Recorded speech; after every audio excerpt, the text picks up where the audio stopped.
Ce que je vous dirais, c'est que j'ai essayé de parler de l'importance de tenir compte dans les psychothérapies des troubles anxieux avec la psychothérapie de type cognitive comportementale, de tenir compte beaucoup de l'alliance thérapeutique, de faire que le patient se sente que le thérapeute est là pour essayer de l'aider et puis que le thérapeute va s'adapter aux besoins du patient.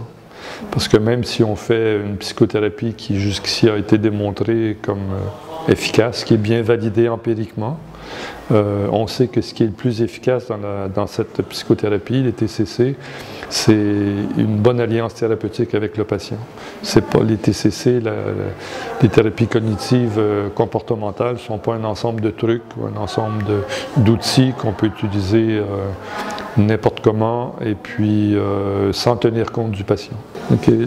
Si on parle de définition, une attaque de panique, c'est un moment intense de peur, okay, pendant lequel on a des sensations physiques normales de peur, qui sont le cœur qui s'accélère, le fait d'avoir une respiration qui est oppressée, le fait d'avoir chaud, d'avoir froid, de sentir des sensations physiques, et puis du fait que je respire probablement trop rapidement, de me sentir étourdi parce que je fais de l'hyperventilation. Okay, ça c'est une attaque de panique et puis donc c'est un moment intense de peur.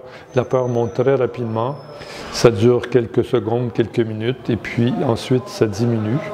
Et puis pendant cette attaque de panique-là, j'ai peur de mourir, j'ai peur de perdre le contrôle, j'ai peur de devenir fou, j'ai peur de m'évanouir peut-être, donc je peux avoir différentes peurs comme ça. Ça c'est l'attaque de panique. Si je commence à avoir peur de faire de nouvelles attaques de panique et puis que je me mets à éviter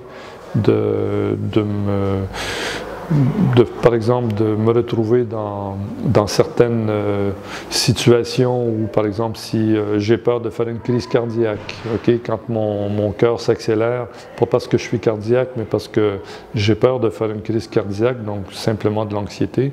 Et puis là, je cesse de m'entraîner, de faire de l'exercice, tout ça. Là, et puis je commence à avoir peur d'un moment de peur des attaques de panique. Ça s'appelle le trouble panique. Okay, c'est la peur d'avoir peur. Et puis ensuite, il y a l'agoraphobie qui est éviter des endroits où je risque de faire une attaque de panique. Par exemple, si j'ai peur d'aller dans un grand magasin ou dans un centre commercial où j'ai peur dans cet endroit-là de faire une attaque de panique. Et là, je me dis, si je fais une attaque de panique dans le centre commercial, je ne pourrai pas fuir la situation.